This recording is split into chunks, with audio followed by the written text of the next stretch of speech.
જો આ દુનિયામાં બધાને પોતપોતાની ભૂખ હોય છે અને તું પણ કામની શોધમાં છે અને હું પણ કંઈક ઈચ્છું છું, અને જો તું મારો ખ્યાલ રાખીશ તો હું પણ તારા પરિવારની મદદ કરી શકું છું. ધર્મેન્દ્ર શેઠે સીધી વાત કરી. સરોજ વિચારમાં પડી ગઈ. સરોજ રૂમમાં ગઈ તો ધર્મેન્દ્ર શેઠે તેને કહ્યું કે તું બહાર જઈને ઓફિસને તાળું લગાવી દે અને પાછળના દરવાજાથી રૂમમાં આવી જા.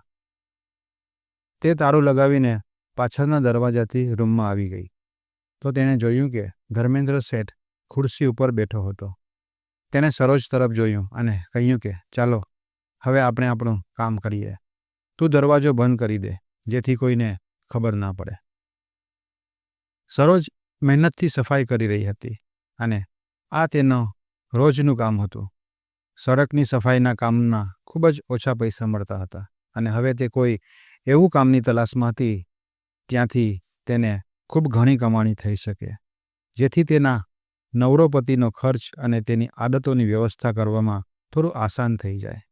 શહેરથી દૂર એક બહુમાળી હોસ્પિટલનું નિર્માણ થઈ રહ્યું હતું. સરોજની નજર કેટલાય દિવસથી ત્યાં કામ કરવા ઉપર હતી. કદાચ ત્યાં કામ મળી જાય તો સારું રહેશે. એક વખત અહીંયા કામ પત્યા પછી તે ત્યાં પહોંચી ગઈ, પરંતુ કોઈ વાત બની શકી નહીં, કેમ કે ત્યાં કોઈ પુરુષ મજૂરની જરૂરત હતી. તે દિવસે ઘરે મોડી પહોંચી તો તેનો પતિ ગોવિંદે પૂછ્યું કે આટલું મોડું કેમ થયું? તો સરોજે હળવું સ્મિત કરતાં કહ્યું કે હોસ્પિટલ ગઈ હતી. તો ગોવિંદે પણ હળવા સ્મિત સાથે પૂછ્યું કે શું બચ્ચું લેવા ગઈ હતી? સરોજ બોલી, તો શું તારી પાસે તો કોઈ આશા નથી? તો પછી મને ત્યાંથી જ કોઈ સહારો મળી જાય તો? સરોજ પણ થોડા સ્મિત સાથે જવાબ આપ્યો. તું તો એકદમ મુફ્ફટ થઈ ગઈ છે, ગોવિંદે હસતા હસતા કહ્યું. ચાલ હવે કામની વાત કરી લે. ક્યારથી તારી રાહ જોઈ રહ્યો હતો. કંઈક વ્યવસ્થા તે કરી છે? ભગવાન કસમ, થોડી રહેમ કર મારી પર. થોડા પૈસા આપ મને. સરોજે કંઈ પણ કહ્યા વગર પોતાની સાડીના ગાંઠ ખોલીને તેમાંથી 50 રૂપિયાની એક જૂની પુરાની નોટ તેને આપી. ગોવિંદ તે પૈસા લઈને ત્યાંથી પોતાના રસ્તો પકડી લીધો. રાત પડી અને ગોવિંદ જ્યારે પાછો ફર્યો તો રોજની જેમ જ એકદમ નશામાં હતો. સરોજે મન મારીને ચૂપચાપ તેની આગળ જમવાનાની થાળી પીરસી. જમવાનું જમતા જમતા ગોવિંદે ફરીથી સરોજને પૂછ્યું, સાચું કહે ને મને કે તું હોસ્પિટલે કામની વાત કરવા ગઈ હતી ને? સરોજ તેની ઉત્સુકતા ઉપર હસતા હસતા બોલી, કેમ, તને કંઈ તકલીફ છે? હું ત્યાં કામની તપાસ કરવા માટે ગઈ હતી અને મને જાણવા મળ્યું હતું કે ત્યાં 400 રૂપિયા રોજ મજૂરી મળે છે. 400 રૂપિયા? ગોવિંદની આંખોમાં ચમક આવી ગઈ. બોલ, તું કામ કરીશ ત્યાં? તારા માટે એક જગ્યા છે. સરોજે ગોવિંદને પૂછ્યું. ગોવિંદ હસતો હસતો બોલ્યો કે હું અને કામ? શું તું મારો ખર્ચ ઉપાડી શકે તેમ નથી? અત્યાર સુધી કોણ ઘર ચલાવી રહ્યું હતું? તારો પરિવાર? સરોજે ગોવિંદને જવાબ આપ્યો. જો સરોજ, સાચું કહું તો મારાથી હવે કામ થતું નથી.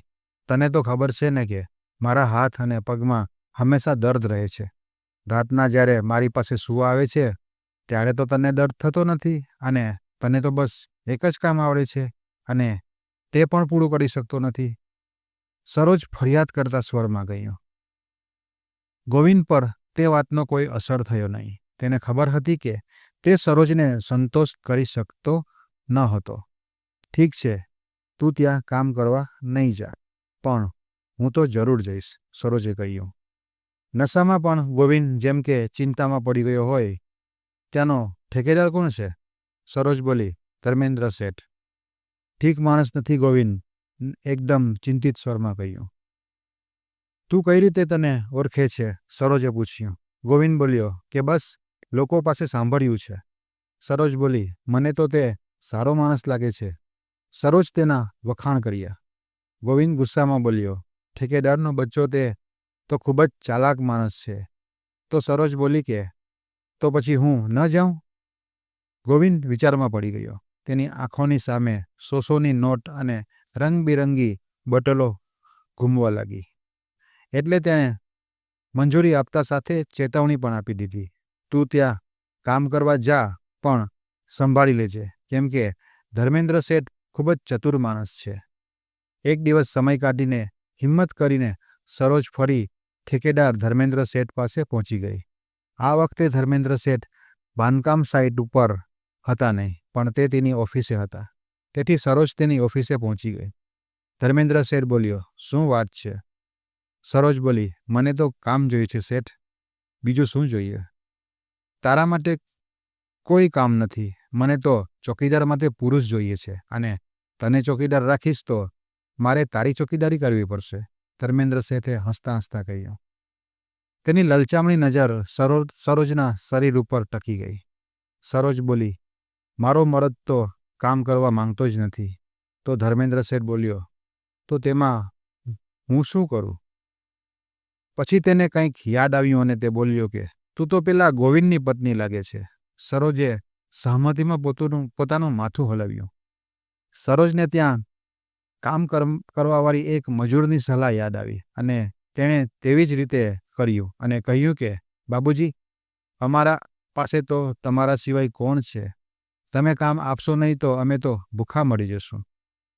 જો દુનિયામાં બધાને પોતપોતાની ભૂખ હોય છે, તું પણ કામની શોધમાં છે અને હું પણ કંઈક ઈચ્છું છું. જો તું મારો ખ્યાલ રાખીશ તો હું પણ તારો અને તારા પરિવારની મદદ કરી શકીશ. ધર્મેન્દ્ર શેઠે સીધું ને સટ સરોજને કહી દીધું. સરોજ વિચારમાં પડી ગઈ. ધર્મેન્દ્ર શેઠ બોલ્યો, વિચાર શું કરે છે?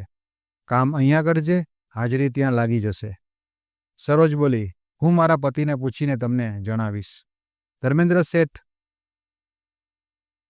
વિશ્વાસ સાથે બોલ્યો, તે ગોવિંદને તો હું સમજાવી લઈશ. બીજા દિવસે ધર્મેન્દ્ર શેઠે ગોવિંદની પાસે એક સરસ દેશી દારૂની 5 બોટલો મોકલાવી દીધી. આટલી બધી બોટલો એક સાથે જોઈને ગોવિંદ તો એકદમ ખુશ થઈ ગયો. તેને તો સપનામાં પણ વિચાર્યું હતું નહીં કે આટલી બધી બોટલો તેને મળશે. ધર્મેન્દ્ર શેઠ ખરેખર સારા સ્વભાવના માણસ લાગ્યા.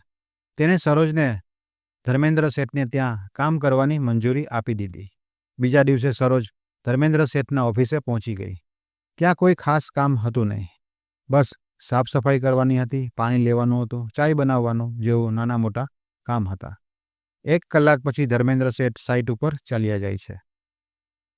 જતા વખતે તેણે સરોજને કહ્યું કે 1 વાગ્યે જમવાનું જમવા માટે તે આવશે અને જમવાનું પણ સરોજ એ જ બનાવવું પડશે.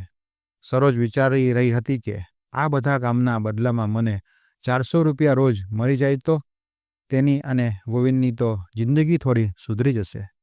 પણ તેને થોડી ચિંતા પણ હતી અને અંદાજો પણ હતો કે ધર્મેન્દ્ર શેઠ કદાચ સીધી રીતે તો કામ કરવા દેશે નહીં. પછી તેને વિચાર્યું કે હવે જ્યારે શરૂઆત કરી દીધી છે તો ડરવાથી શું ફાયદો છે. ધર્મેન્દ્ર શેઠ 1 વાગ્યે પાછો આવ્યો. સરોજે તેને જમવાનું પરોસ્યું. ત્યારે તેને પોતાની જમવાનાની પોટલી ખોલી તો ધર્મેન્દ્ર શેઠ કહ્યું, અરે, તું તારું જમવાનું લઈને આવી છે? કાલથી આ ચાલશે નહીં. તું અહીંયા મારી સાથે જ તારું જમવાનું બનાવી લેજે.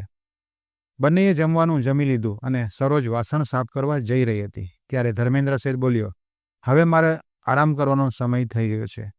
તે ઓફિસના પાછળના રૂમમાં ચાલ્યા ગયા. સરોજને પહેલેથી જ ખબર હતી કે ઓફિસની પાછળ પણ એક રૂમ છે, જેનો એક દરવાજો ઓફિસમાં ખુલે છે અને બીજો દરવાજો બહારની તરફ.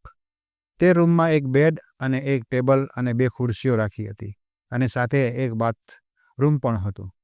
થોડી વાર પછી ધર્મેન્દ્ર શેઠના નસકોરાનો અવાજ આવવા લાગ્યો. હવે સરોજની પાસે કોઈ કામ હતું નહીં. તે ખાલી બેસીને વિચારવા લાગી કે શું તેને આજના પૈસા આજે મળી જશે કે પછી 7 દિવસ પછી કામ કર્યા પછી એક સાથે મળશે. તેને વિચાર્યું કે ઓછામાં ઓછા આજના 1 દિવસના પૈસા તો તેને પાસેથી માંગી લેવા જોઈએ. લગભગ 1 કલાક પછી તેને રૂમમાંથી કોઈક અવાજ સંભળાયો. બાથરૂમનો દરવાજો બંધ અને ખુલવાનો અવાજ આવ્યો.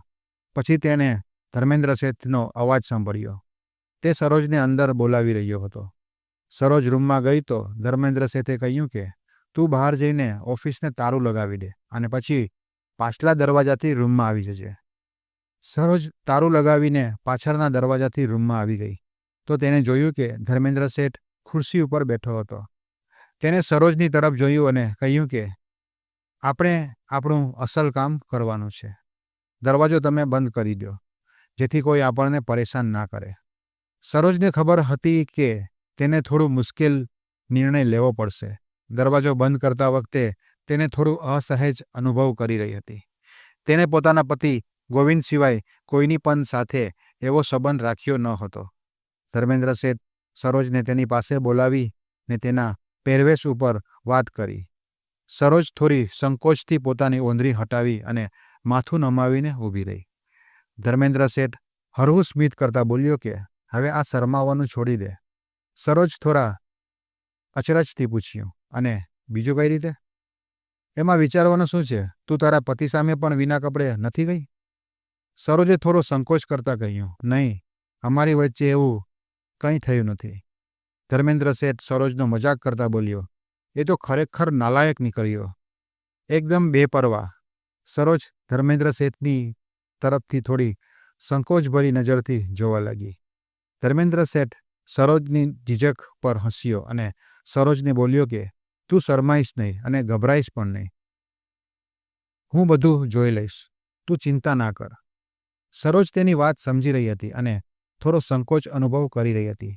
તેને પોતાના તરફથી થોડી હિંમત કરીને ધર્મેન્દ્ર શેઠની વાત માની લીધી.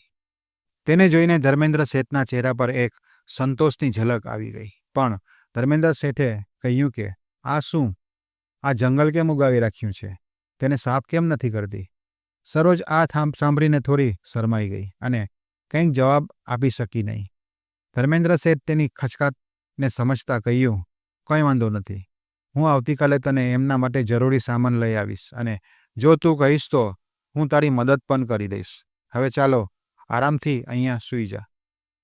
સરોજ થોડા સંકોચ સાથે તેની પાસે ગઈ. ધર્મેન્દ્ર શેઠ તેને પોતાની પાસે બેસાડી અને કહ્યું કે તું શરમા નહીં. સરોજ પહેલાં ધર્મેન્દ્ર શેઠ પાસે મજબૂરીમાં આવી હતી, પણ હવે ધર્મેન્દ્ર શેઠ સાથે સહેજ થવા લાગી.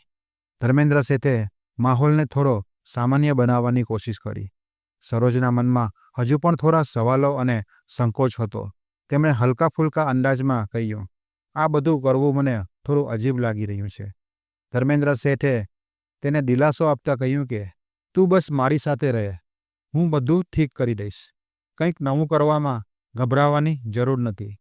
સરોજને હવે ગોવિંદની વાત યાદ આવી રહી હતી. તે વિચારી રહી હતી કે ધર્મેન્દ્ર શેઠનો વ્યવહાર કંઈક હટકર છે, પણ તે મજબૂરીમાં ત્યાં તેની પાસે બેઠી હતી અને પરિસ્થિતિને અનુરૂપ શાંત બની રહી. સરોજના મનમાં હજુ પણ એક ઝીઝક હતી, પરંતુ તેને પોતાને સામાન્ય રાખવાની કોશિશ કરી અને ધર્મેન્દ્ર શેઠ સાથે વાતચીત કરવામાં સામાન્ય અનુભવ કર્યો. રૂમમાં એક અલગ જ ખામોશી હતી. સરોજના ઉલઝનભર્યા શ્વાસની ગૂંજ આખા રૂમમાં ગૂંજી રહી હતી. ધર્મેન્દ્ર શેઠ સરોજને સામાન્ય કરવા માટે કહ્યું, કેમ છે મારી રાની? બધું ઠીક તો છે ને? સરોજ સંકોચની સાથે તેની તરફ જોયું, પરંતુ શબ્દો તેના હોઠ સુધી આવી શક્યા નહીં અને ધીમેથી તેને સહમતિમાં પોતાનું માથું હલાવ્યું. માહોલમાં એક અજીબ બેચેની હતી, પરંતુ સરોજ પોતાને ખુદને સ્થિર રાખવાનો પ્રયત્ન કરી રહી હતી. સરોજ થોડી શરમ અનુભવી રહી હતી. તે પૂરી રીતે ધર્મેન્દ્ર શેઠને સાથ આપવાની કોશિશ કરી રહી હતી, પરંતુ મજબૂરીના લીધે તે જાણે ત્યાં રોકાઈ ગઈ હોય તેમ તેને લાગી રહ્યું હતું. ધર્મેન્દ્ર શેઠ સરોજના ચહેરા પર જે સંકોચ દેખાઈ રહ્યો હતો તેને સમજવાની કોશિશ કરી અને તેને કહ્યું કે તને ગભરાવાની કોઈ જરૂર નથી, બધું આરામથી થઈ જશે. ધર્મેન્દ્ર શેઠે તેને સહેજતા આપવાનો પ્રયાસ કર્યો અને માહોલને સામાન્ય બનાવી રાખ્યો. થોડીવાર પછી બંને પોતપોતાના વિચારોમાં ખોવાયેલા રહ્યા. વગર કંઈ બોલીએ થોડા સમય પછી બંને એકબીજાને છોડી દીધો. સરોજના ચહેરા પર હલકી તૃપ્તિનો આભાસ હતો અને ધર્મેન્દ્ર શેઠ પોતાની મનની પ્રસન્નતાને છુપાવી શકતા ન હતા. ધર્મેન્દ્ર શેઠ એકદમ ખુશ હતા કે તેમને મનની ઈચ્છા પૂરી થઈ ગઈ હતી અને સરોજ તેના જાળમાં ફસાઈ ગઈ હતી. સમય પસાર થતો ગયો અને ઠેકેદાર ધર્મેન્દ્ર શેઠનો સરોજ સાથે સંબંધ ગાઢ થતો ગયો. વાયદા પ્રમાણે ધર્મેન્દ્ર શેઠ ગોવિંદ અને તેના પરિવારની મદદ કરતા રહ્યા. તેમની રોજબરોજની જરૂરતોનો પણ ખ્યાલ રાખતા રહ્યા. સરોજનું પેટ મોટું થવા લાગ્યું અને જલ્દી આ વાત સાફ થઈ ગઈ કે તે એક હવે નવી જિંદગીને જન્મ આપવાની છે. ગોવિંદને પોતાની પત્નીના બદલતા રૂપને જોઈને તેના મનમાં પ્રશ્ન ઉઠવા લાગ્યા કે તેની થોડી છૂટછાટનું પરિણામ તેની સામે છે. પણ જ્યારે તે ધર્મેન્દ્ર શેઠને વાત કરવાનું વિચારી રહ્યો હતો કે અચાનક વિદેશી દારૂની પેટી તેની પાસે પહોંચી ગઈ. આખી પેટી, અને તે પણ વિદેશી દારૂની પેટી જોઈને તો ગોવિંદના વિચાર જ બદલાવા લાગ્યા. તેને વિચાર્યું કે ધર્મેન્દ્ર શેઠ તો ખરેખર ખૂબ જ મોટો માણસ છે, જે આવી રીતે મદદ કરી રહ્યો છે. સરોજને પણ આ વાત કદાચ સમજવી જોઈએ. રાત્રે નશામાં ધૂત ગોવિંદ સરોજ પર ગુસ્સો કરવા લાગ્યો અને કહ્યું કે તારા પેટને જો, તને સમજમાં નથી આવી રહ્યું કે આ શું થઈ રહ્યું છે? સરોજ એ જવાબ આપ્યો, મેં કંઈ નથી કર્યું, આ તો ભગવાનની મરજી છે. ગોવિંદે કટાક્ષ કરતા સરોજને કહ્યું, ભગવાનની મરજી? અરે, આજકાલ તો આ બધાથી બચવા માટે તો બજારમાં બધું જ મળે છે. તું કોઈ હોસ્પિટલમાં કેમ નહીં ગઈ? સરોજ પોતાના પેટ ઉપર હાથ ફેરવતા બોલી, મેં આ પગલું મારા બુઢાપા માટે લીધું છે. અત્યારે તો હું કામ કરી શકું છું, પરંતુ જ્યારે હું વૃદ્ધ થઈ જઈશ ત્યારે આપણો સહારો કોણ બનશે? મેં ભવિષ્ય માટે મારો સહારો તૈયાર કર્યો છે. સરોજની વાત સાંભળીને ગોવિંદનો ગુસ્સો થોડો ઠંડો પડી ગયો અને તે વિચારવા લાગ્યો કે કેવો ન્યાય કર્યો છે ભગવાને. વૃદ્ધાવસ્થામાં મારી સેવા કરવા માટે કોઈ રહેશે જે મારું ધ્યાન રાખી શકશે. મિત્રો, આશા રાખું છું કે તમને આ વાર્તા પસંદ આવી હશે. જો તમને આ વાર્તા પસંદ આવી હોય તો વિડીયોને એક લાઇક કરજો અને સરસ મજાની એક કોમેન્ટ કરજો.